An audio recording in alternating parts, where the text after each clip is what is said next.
Hey guys, so today we're going to make a no-bake cheesecake. So as you can see, I chilled this overnight.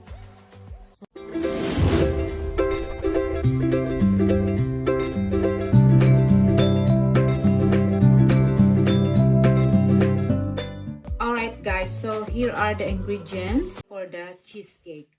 So I have here the curry cream, butter, thick cream, Philadelphia cheese cream, and the condensed milk, whipped cream, and of course, digestive biscuit. So, umpisa na. Alright, so gagawin natin yung crust.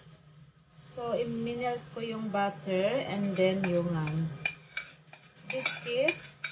And then, mag-a-add lang ako ng kunting 1 spoon of thick cream.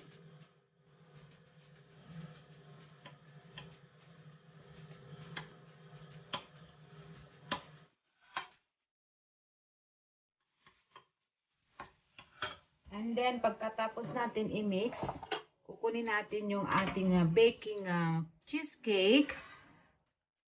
Then, ilalagay ko lang ang ating mixture.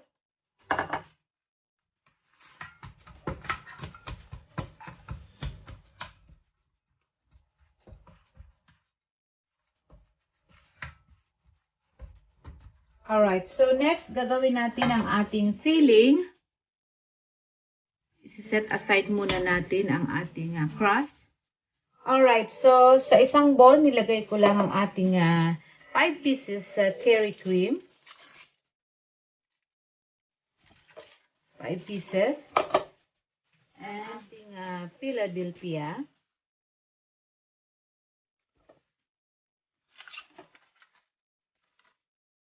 Alright, so next, ilalagay natin ang ating thick cream.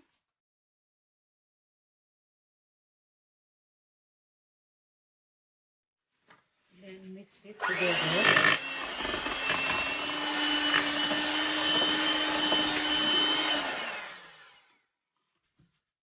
And ilalagay natin ang ating condensed milk. Maybe 3/4 only. Because I don't like too much sweet.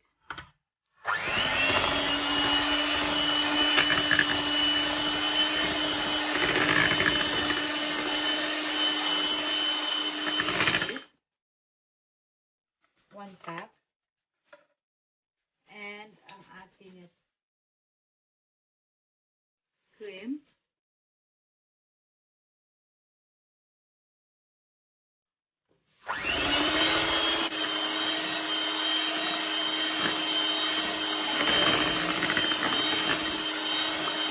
Alright, so ubusin na natin yung ating condensed milk.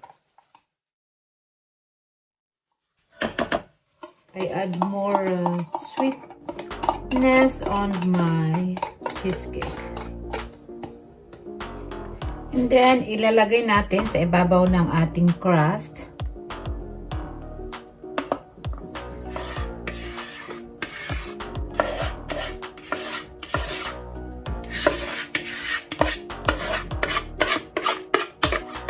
Alright, so ilalagay ko ito sa ating freezer overnight and tomorrow morning, ready na itong kainin. So, I will see you in a bit. Alright guys, so there you have it. Ito na ang ating no-bake cheesecake. Nilagyan ko lang siya ng strawberry toppings para lalong masarap ang ating no-bake cheesecake. So, thank you guys for watching and I will see you in my next video. Bye!